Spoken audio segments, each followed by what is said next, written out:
Hi everyone, this is CherryEnchantress, and this is your daily dust for Sunday, February 4th, my daughter's birthday.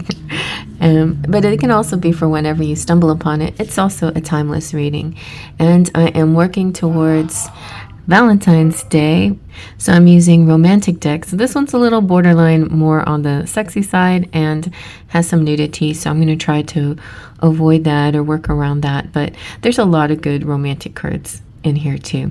So let's get a good shuffle. It's a low Scarabeo deck with a tuck box and again interesting meanings of the cards, as the low Scarabeo decks are wont to be unusual a little bit, or just European, I don't know. I edged it myself in this red. I'm going to take 3 cards from the middle. We have, yes, 10 of Swords. And, good, the 3 of Wands. And we have the Empress. Okay, so let's see what I can do about these images here. Okay, so we're going to let this King of Swords from the Gregory Scott Tarot stand in. It's also a low Scarabeo Tarot, and I think it's a similar art type style, if it's not the same exact artist.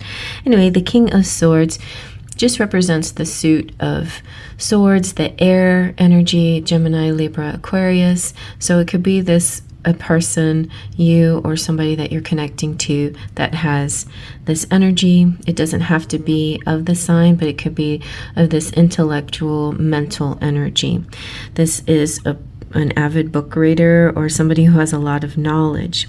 Now, that being said, we do want to get the low Scarabeo message in here, and so the low Scarabeo message has to do with fondling, and this king sort of appears a superior to the female, which is kind of a little off-putting, you know, but there's ways that you can make those kinds of scenarios playful. But it's true that, you know, in society we do deal with a lot of people who are in higher positions than we are, whether they're male or female.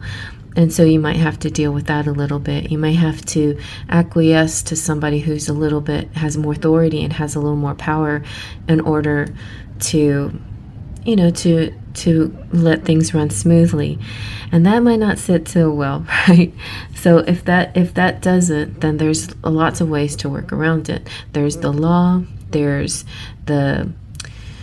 your knowledge can trump somebody else's knowledge and make you more powerful. So keep that in mind. But in a romantic or in a sexy way, we don't want to be too prudish here. This is called fondling, and it's the magic of the black orchid. Love is made of strength. True love is capable of going beyond strength. There are different kinds of strength. And that kind of goes with what I was saying.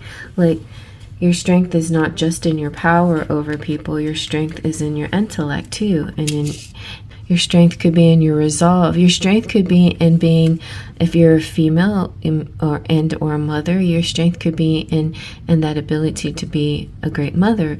Your strength could be in the ability to run a business or run a household. So you have lots of different strengths. And I feel like because there's a couple here, and there's like, I don't know why there's a person spying. It doesn't say anything about the spying person, and so that's why I don't think this card is the image is that appropriate to the message. The message is actually quite positive, but it does feel kind of like a couple here, right, as opposed to just the king by himself. And it feels kind of like that Beauty and the Beast card, the strength card. In fact, it feels like this connection between two people that where they help each other instead of control each other or one up each other. You know, you use their strengths to fight each other in some kind of, you know, game. They actually use their strength to help each other through every situation and scenario, because the Three of Wands is kind of more of that. It's along those lines of love and energy and sweet connection. This is the card of kissing, and this is the magic of the ribbon tied around your leg. This is understanding your desire. This is also a bit of nostalgia coming through, and like feelings that you may have lost. So maybe you're falling for somebody and you just realized, I didn't think I could do this again, you know, I didn't think this could happen again. So it could be with this type of person. It could be at first there's a bit of a power struggle maybe, or trying to find your place within this connection with this person, maybe feeling a bit like maybe they're too good for you, or you're too good for them, you know, and trying to feel your energy with this person, and then it sort of dissolves into a beautiful connection that the physical touch kind of heals. And all along through the whole process, you're always in Empress mode. You know, you're the divine feminine, or some of you that are watching are the divine feminine, or you're dealing with the divine feminine. The divine feminine is Venus, and it's love. The divine feminine is super confident in herself. And in the tarot sexual magic, the Empress is invitation. It's the magic of the alphabet. The prerequisite of magic is thought, and once put into action, the idea generates reality. And so it could be here we have two people who are quite intellectual, or this could all be you. You know, this could be you as the Empress, this air energy. She represents Libra, and the King of Swords can also represent Libra. It could be a couple, or it could be that you have sort of a power position, so you have to be aware of your power and maybe release it sometimes, and realize that you're just equal in heart, mind, and body, and let go and indulge in the physical connection. But simply put, it's the King of Swords kissing the Empress. And so I hope you like that. Faith, Trust, and Pixie Dust.